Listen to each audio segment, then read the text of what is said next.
Hello, this is UCL Uncovering Politics, and this week we're looking at the politics of just transition. Addressing climate change inevitably creates costs for some people. How does that affect the political feasibility of climate action, and what can be done about it?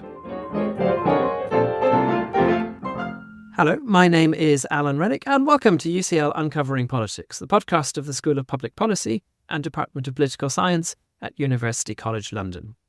Action to address climate change is essential, but the effects of such action are often imbalanced. The benefits are diffuse and long-term, while the costs are often front-loaded and concentrated among certain communities.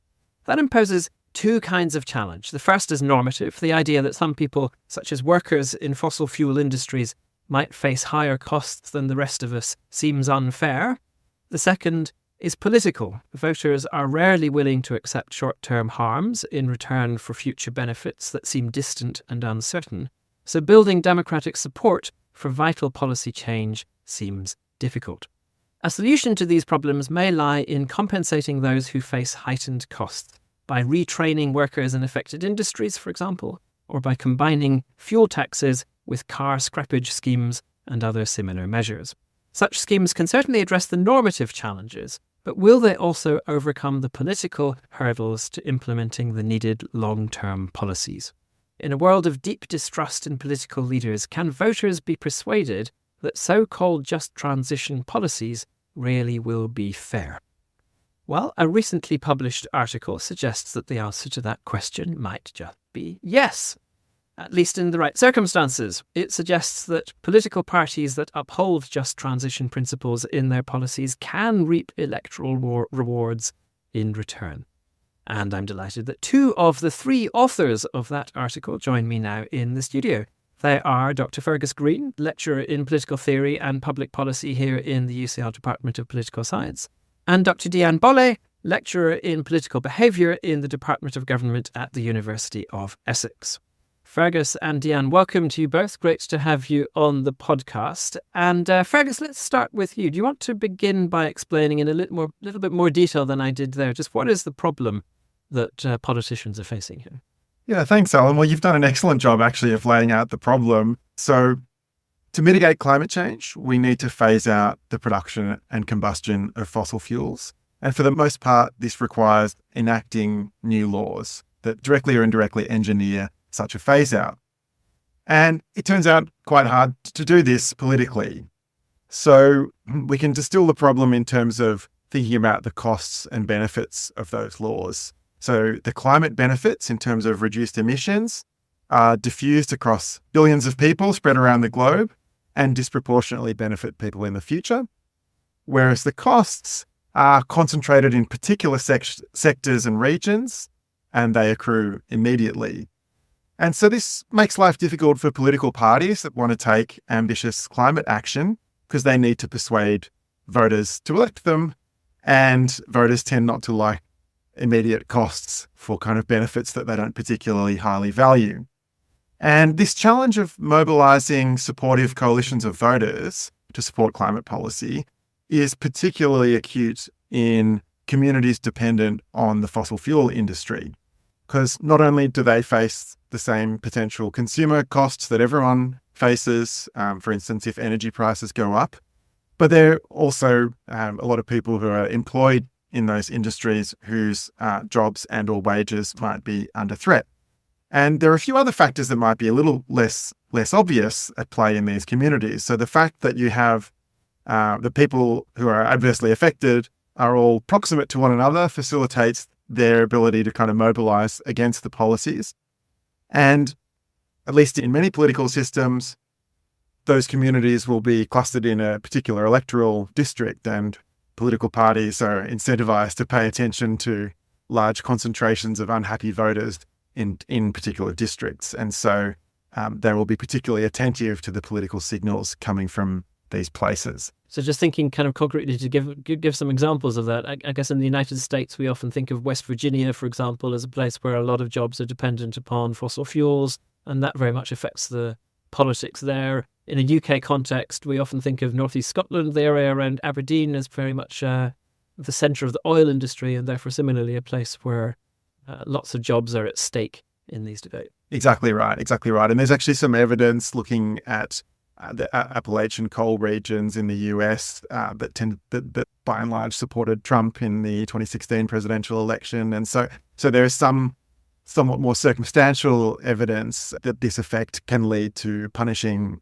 parties that support strong climate action. So these communities, as I said, face a sort of particularly concentrated or acute form of this more general challenge that political parties face if they want to introduce ambitious climate action.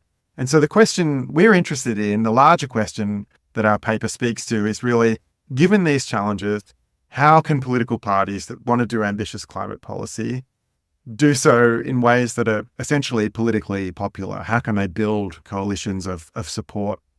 And there've broadly been kind of two types of solutions that overlap that have been discussed in the literature. And I'll just mention those, which paves the way to this more specific question that we look at in our paper. So one set of studies or one proposed solution rather is so-called compensation. Now, this is a term that is a slightly slippery term, but a narrow version of it could be monetary payments to those who are adversely affected by a policy to try and induce them to support the policy or to put them in the position that they were in before the policy and so on. But sometimes it's used slightly more broadly to include non-monetary benefits. So would that include, for example, the kind of retraining thing that I mentioned in the introduction there? So I think some people use the term in that way to include that, yeah, and some people use it in a narrower way. So one has to be careful here. But yes, I think broadly a lot of political scientists use it in that broader way, which could include retraining as well as monetary payments. And of course, that could be to different kinds of actors. So we've mentioned workers, but you could also, in theory, and often it happens in practice, pay companies. You could compensate communities, for instance, by giving money to regional governments and so on. So there are various different actors who could be the beneficiaries of compensation. And compensation strategies overlap with the second type of solution that's proposed, which is this idea that you flagged called a just transition. The core concept was articulated by the labor union movement where the concept originated. And the idea is that where you have industries that are adversely affected by environmental policies and climate change policies, that we want to have redistributive policies so that workers and also affected communities have a financially secure and dignified pathway into alternative sustainable jobs and livelihoods. So that is where it overlaps with the compensation aspect, right? Potentially redistributive policies, but targeted at workers and affected communities. But there's also a procedural dimension to just transition that's quite important for our paper. And the idea is that workers in particular should have some say over what these redistributive policies are. And that could be, and the mechanism that's usually proposed is social dialogue between workers, unions, and affected companies and the government. So that brings us to our paper. So what we really want to do in our paper is to test whether just transition strategy is politically effective, right? So we know that this has been proposed. There's some survey evidence to suggest that these kind of compensatory or just transition policies might increase support for climate policy relative to policies that don't have these elements. But there's no studies before ours that look at the effect of such a policy on voting behaviour, and that's what we set out to test. Fantastic, thank you. So the question here is, we've got some just transition policies, or we're imagining that a government has introduced some just transition policies. Does that have an effect upon subsequent voting behaviour? So, Deanne, I guess we should turn to you at this point. What's the kind of overall approach that you take in this paper to investigating that question? Yeah, so to investigate that question, we were first trying to look at various countries that implemented or sort of implementing just transition policies. And we came up to be interested in Spain, and that's for several reasons. One is more substantive. So despite the idea of just transition originated in the union movement in the US and UK, Spain has been one of the first countries to really implement it as a policy in a manifesto, party manifesto. And that was with the Socialist Party in Spain, so led by Pedro Sanchez, especially since 2018. The Socialist Party is called PSOE, and Pedro Sanchez made like this issue of addressing the coal mining issue in the country as one of the key idea for the upcoming elections, which were in April 2019. And we looked at these elections because they were, at that time, the Minister of Ecological Transition, so it's an internationally renowned climate policy expert, Teresa Ribera, kind of pushed the idea of a just transition few months before an election. So in this April 2019 election. So this was specifically in relation to the coal industry. So that was exactly. So one thing I should mention is the coal industry in Spain was kind of on the decline, like in many other countries. And what was particularly interesting with Spain is that the coal mines were no longer competitive. So they're no longer financially viable. And so Spain is part of the EU. There was a 2010 EU directive that kind of pushed for the uncompetitive coal mines to close down effectively by December 2018. And that was conditional on state aid. But that was kind of like the main push for governments to really think of a transition. The PPs of the previous party, so the Partido Popular, the kind of right-wing party, was not really addressing the issue. Like kind of kept, pledging on retaining the coal industry. So that was perceived as absurd among the communities. But PSOE made it a big policy promise among these communities a few months before the April 2019 elections. One way to do that, Teresa Ribera went and did what Ferg just described. It kind of negotiated a just transition agreement with the affected mining companies, mining unions, and all the local stakeholders, local actors.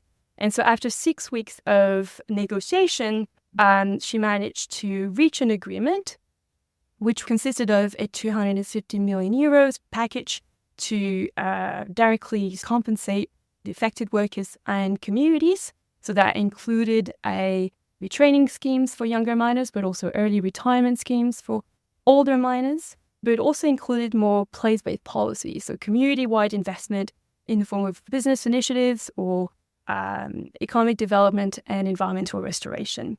The agreement was signed in October 2018, and 2 months later, it was enshrined in law, so that became perceived as a credible commitment in January of 2019. And it was particularly interesting for design, reason that it happened just 6 weeks or 7 weeks before the election. So it was kind of it was a very highly visible issue among the communities, which is why it was also interesting for us to look at the case of Spain, to directly test the effect of a just transition policy in these communities. Fantastic. Yeah, so we've got the case where you've got the introduction of a just transition agreement. Yes. Shortly before an election. So we have an opportunity to see, okay, so does this have an electoral effect? And I guess what exactly is the kind of electoral effect that you're looking for, that you're testing for in the analysis? So we're looking at the most direct electoral effect that we can see in political behavior studies, just electoral support. And this is actual voting behaviors, not relying on survey evidence. This is actual administrative data of electoral results in these communities. So we collected the vote share in these coal mining municipalities, and that since 2008, so went back in time, so that we can compare it before the elections of interest and after to see if there's any change. What was also interesting in our case is that what matters is to compare it to similar municipalities. And so what we also did is we also collected the vote share of municipalities that are in the same provinces, but didn't receive the just transition or will not receive the just transition policies. So to make them as comparable as possible. So this is what political scientists call a difference in differences research design. That's exactly right. So that's the intuition behind it. It's to be able to compare. So the difference between two types of groups, so here will be the treated municipalities, so those that will receive the just transition policy, so the areas that we're interested in, compared to those that are similar but will not receive the just transition policies. And so that's the first difference. And the second difference is to compare it before our election of interest, which was April 2019, which is when the pledge or when the policy promise of those policies will be, what was enacted. So during the campaign. And so the intuition is if there was no promise policy pledge around those just transition policies, we would not expect any difference in the vote share between just two types of groups, between the coal mining municipalities that will receive the just transition policies and those similar municipalities that will not receive the just transition policies. So that's what we're comparing.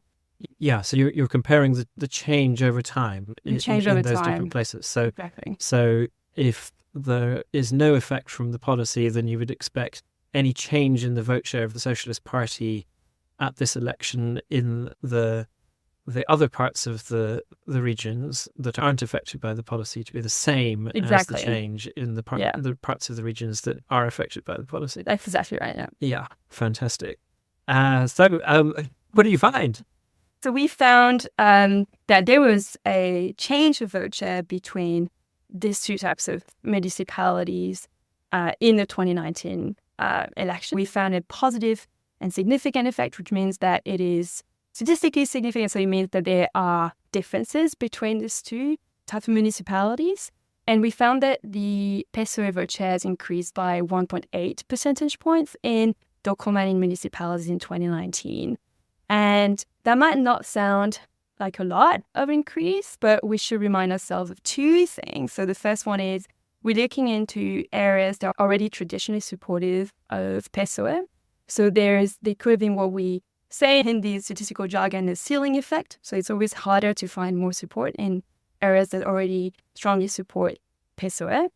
And the second one is we should remind ourselves of the counterfactual scenarios, that if there was no the counterfactual scenario would have been that PSOE would have closed the coal mines without a just transition policy, so without redistribution, but also without the procedural dimension. And there, if we rely on secondary evidence, we would have expected a loss of support for PSOE because that would have meant job loss, that would have meant the communities would have punished the incumbent for that. So the fact that we found a positive effect and we found it relatively strong is already quite compelling and indicative that the just transition policies were successful and actually popular. Yeah. Fantastic, yeah. And I'm just looking at the graph in the paper. It's often easier to do this kind of thing with visuals, which unfortunately we don't have on the podcast. Yeah. But just looking at the graph, you can see the kind of pattern of change over time in the Socialist Party support. The municipalities that were part of this agreement and the municipalities in the same regions that were not part of the agreement. And you can see that across both of those groups, the support for the Socialist Party goes up. Exactly. But it goes up by more. It goes up by more. In the places that have the agreement, that are affected by the agreement. And so how confident can we be that it's really the agreement that is something that's making an important difference here? Yeah, so we run a few other analyses to make sure that we're quite confident that this is related to the just transition policy. So we looked at first of all, the design allowed us to be confident about the treated groups. So there are the areas that will be receiving the just transition policies. We did a lot of other statistical tests, so the results remained the same. What was also interesting is we tested it on other vote shares than the one for PSOE. We looked at the general turnout because it's just interesting to see if the inhabitants in those coal mining municipalities would have just changed their electoral behavior and it would be more, they would mobilize more and more inclined to actually turn out to vote. That would have meant something slightly different than the just transition. We didn't see that. We didn't see an increase in turnout, which is a good thing for us. Other variables we tested on was on a support for Podemos, which was an interesting, so it's a kind of like left-wing, radical left party that promoted more the ecological benefits of a transition rather than a just transition per se. We're compensating the communities, and we didn't see any increase of support for this party, which kind of showed that the coal mining communities were not rewarding parties that were just defending the like the issue on the environment, but really it was the idea of a just transition, which was the combination of redistribution and the procedural dimension that was supported. Yeah, so Fergus was making that distinction earlier between a pure kind of compensation package, which is just about sort of what you're giving to people, and a just transition package that is also about the kind of process and giving people agency and working out their futures. Do we know that it was that the fact that this was a just transition package rather than a pure compensation package, that made a difference? So that's an interesting question, because we were so now that we were confident enough to say that the coal mining municipalities were electorally rewarding PSOE for enacting the just transition policies, we needed to know what aspects of the deal was particularly popular. And so we ran a few statistical tests to see, first of all, if it was only about redistribution. And if it was only about this kind of redistributive aspect, among these coal mining municipalities, would have expected those that have a higher share of direct beneficiaries of the policy, so the coal miners, to be even more supportive of PSOE. So we were then doing like comparison between the coal mining municipalities to see if there's a variation there. And we did not see an effect. So we did not see that coal mining municipalities with a higher share of coal miners were more supportive of PSOE rather than other coal mining municipalities with lower share of coal miners. So it doesn't mean that redistribution is not important, since the deal also included the community-wide investment, but it was clearly not what drove the effect. And so we were then interested in looking at the second dimension, which really makes it all about a just transition, is this procedural dimension. And so what we did there is to look at the role of unions, because it could be considered as a trusted actor and a kind of a part of this social dialogue that Fergus mentioned. So what we did is that we collected the union density in these coal mining municipalities, since we were interested in the role of unions. So unions were really trying to make this commitment credible among the communities. And so what we did here is that we once again compared the different coal mining municipalities and those with higher union density versus those with lower union density.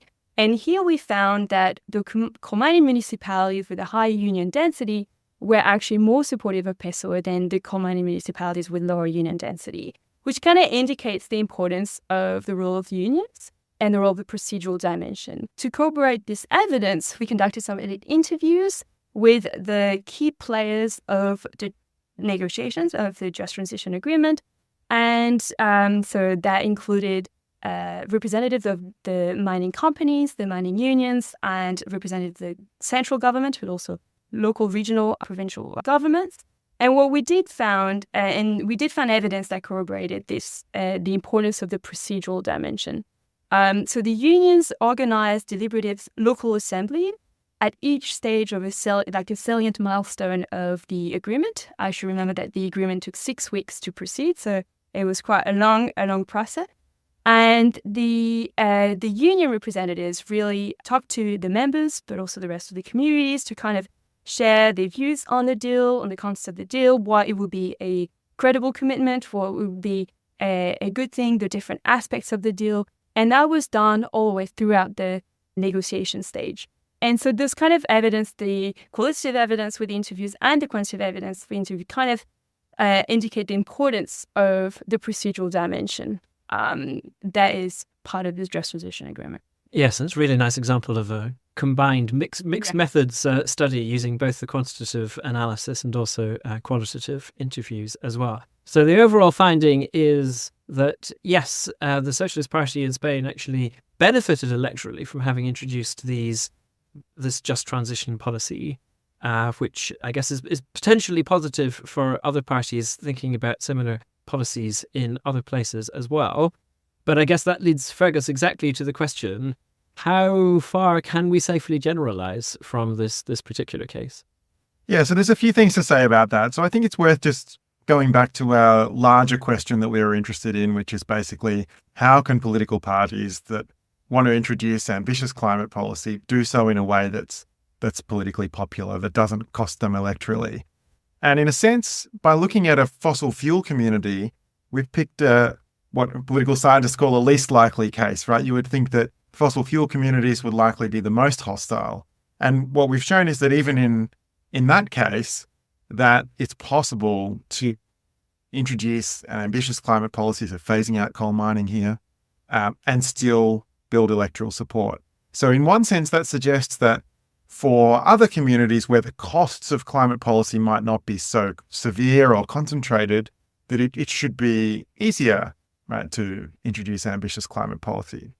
Now, in another sense, there were certain features of the Spanish case that made this a more likely case than, say, certain other fossil fuel industry cases in other countries and other times and other contexts.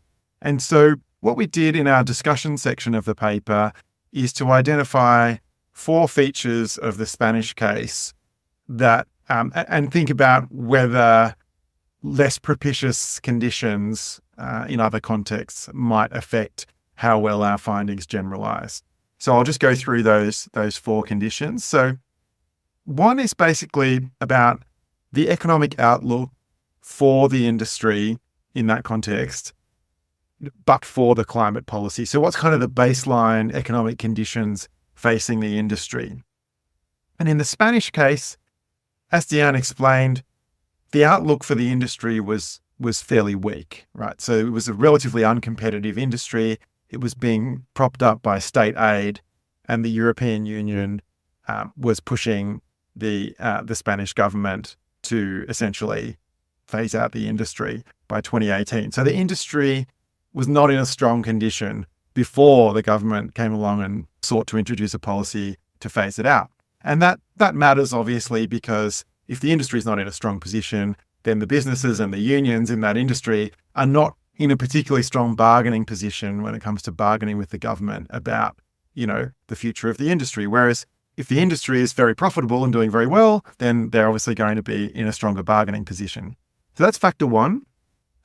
Factor 2 and 3 are more about the political institutions within the country. So the second factor is around the way that industry groups are organized and incorporated into the political process.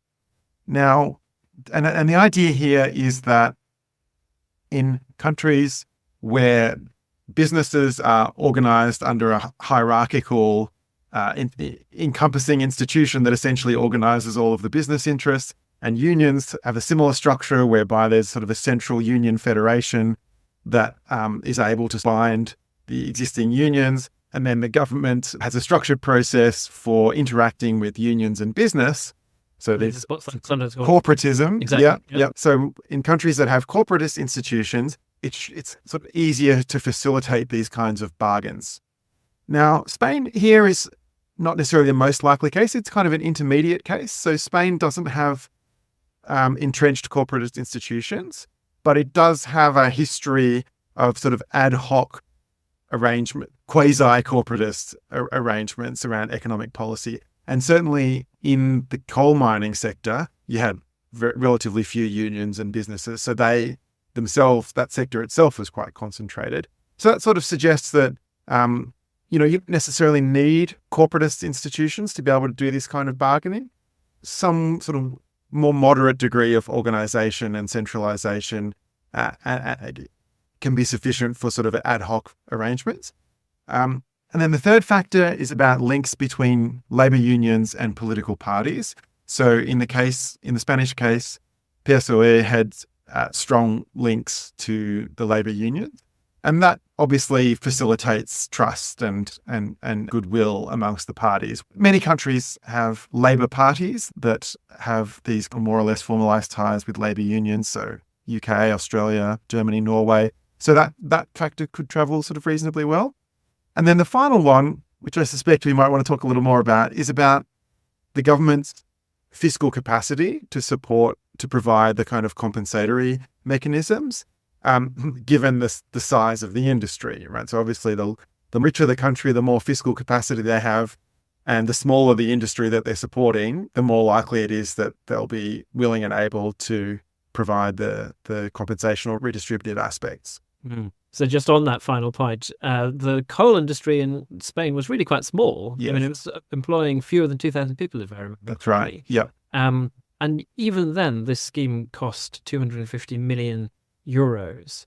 So I guess there's a question about, if you're Poland, for example, where you have a way, way bigger coal industry with many more people employed, are you really going to be able to afford a scheme such as this that would enable you to overcome the short-term problems? Yeah, so this is an important question. I think it's worth to say on the Spain case that the price tag is perhaps not as big as it might sound at first instance, because that 250 million euro was spread over 8 years. So that works out at just over 30 million pounds a year, which is not, 30 million euros a year, which is not a huge amount of money for even a sort of middle income country, let alone a relatively wealthy country like Spain.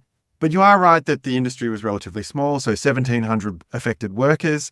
And of course, you also had the community investments, infrastructure and other kind of community level investments in these municipalities around the 28 coal mines.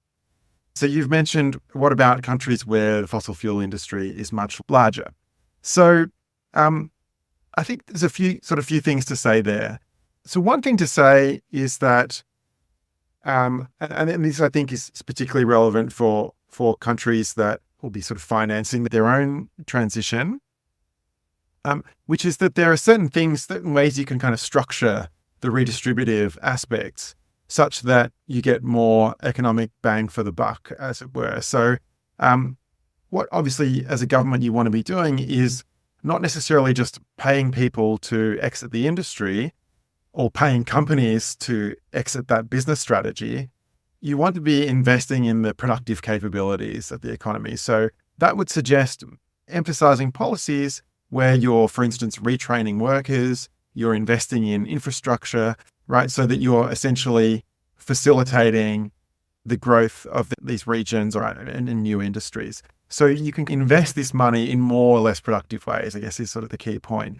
And if you're switching to cleaner industries, then you want to be supporting the infrastructure and the workers needed for those industries.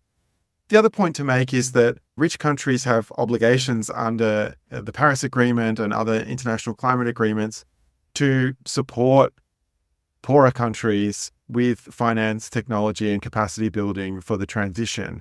And so for poorer countries that have even larger coal industries, so India springs to mind, for instance, right? There's a reasonable expectation that richer countries should be supporting those countries to undertake a just transition. And there are some examples, things called just transition partnerships that have actually where various countries have been supporting poorer countries to undertake just transitions. And this is likely to grow in the future. We're running short of time, but can I put one final quick question to each of you, maybe? Diane, we've talked about the effects of the policy upon voting shortly after the policy was announced. I guess there's a potential concern that once people see how the policy goes when it's implemented, then, things are always a little bit messier than maybe they look when they're first announced. I think I'm right in saying you're doing some current research that takes us a little bit further and looks at attitudes further down the line on this. Do you want to just give us a very quick hint of where you're going with it? Yeah, still ongoing research for that. So the paper that we presented is kind of looking at the kind of the policy, the announcement of the policy that was enshrined in law, but that hasn't really been implemented yet.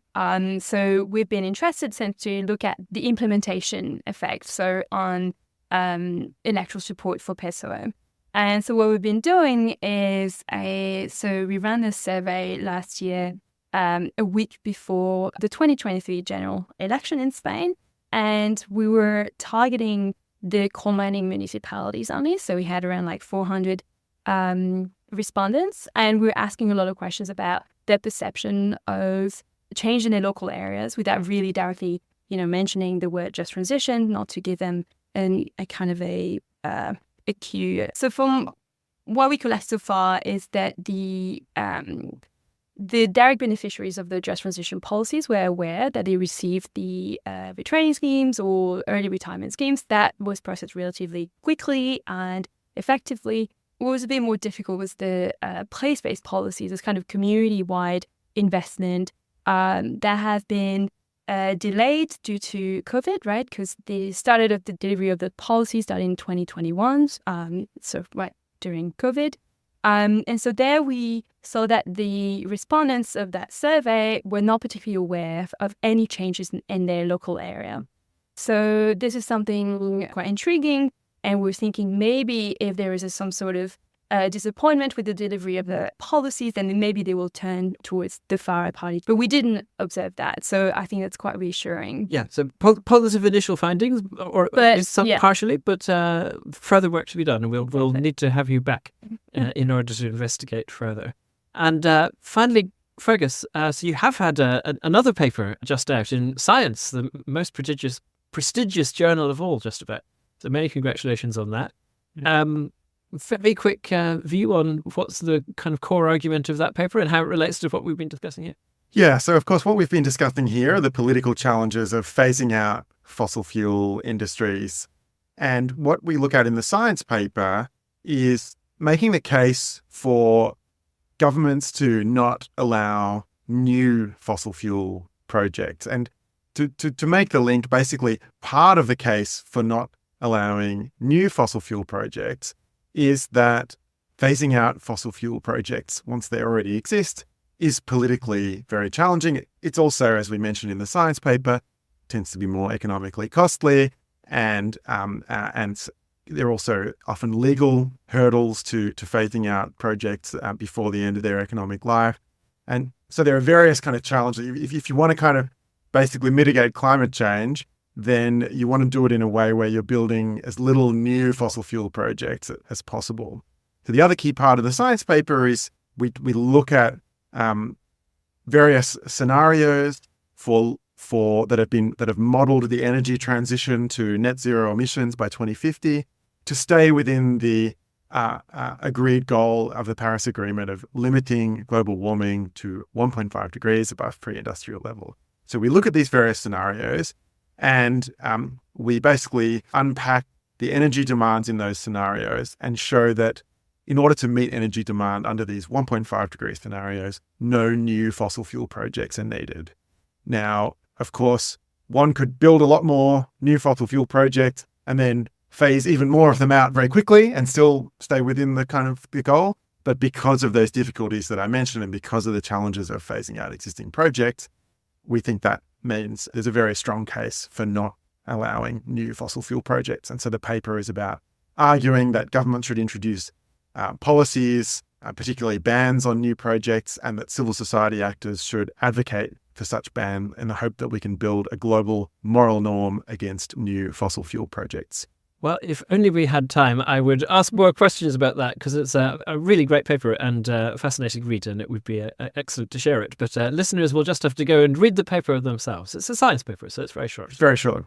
Absolutely worth reading. Well, thank you so much, Fergus and Diane. Really great conversation and such important work that you're doing.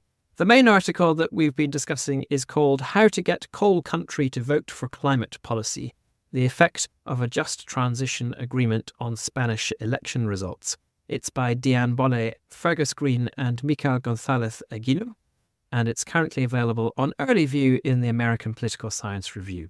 We also just mentioned at the end there Fergus's new article, No New Fossil Fuel Projects, The Norm We Need, which is co-authored with Olivier Bois-Foncoursk, Greg Buttett and Steve Pye, and that was published in the 31st May 2024 edition of Science. Next week, we're going back in time, looking at the links between war and state formation in 19th century Latin America. As ever, to make sure you don't miss out on future episodes of UCL Uncovering Politics, all you need to do is subscribe. You can do so on Apple, Google Podcasts, or whatever podcast provider you use. And while you're there, we'd love it if you could take a moment of time to rate or review us too. I'm Alan Rennick. This episode was researched by Alice Hart and produced by Eleanor Kingwell-Banham. Our theme music is written and performed by John Mann. This has been UCL Uncovering Politics. Thank you for listening.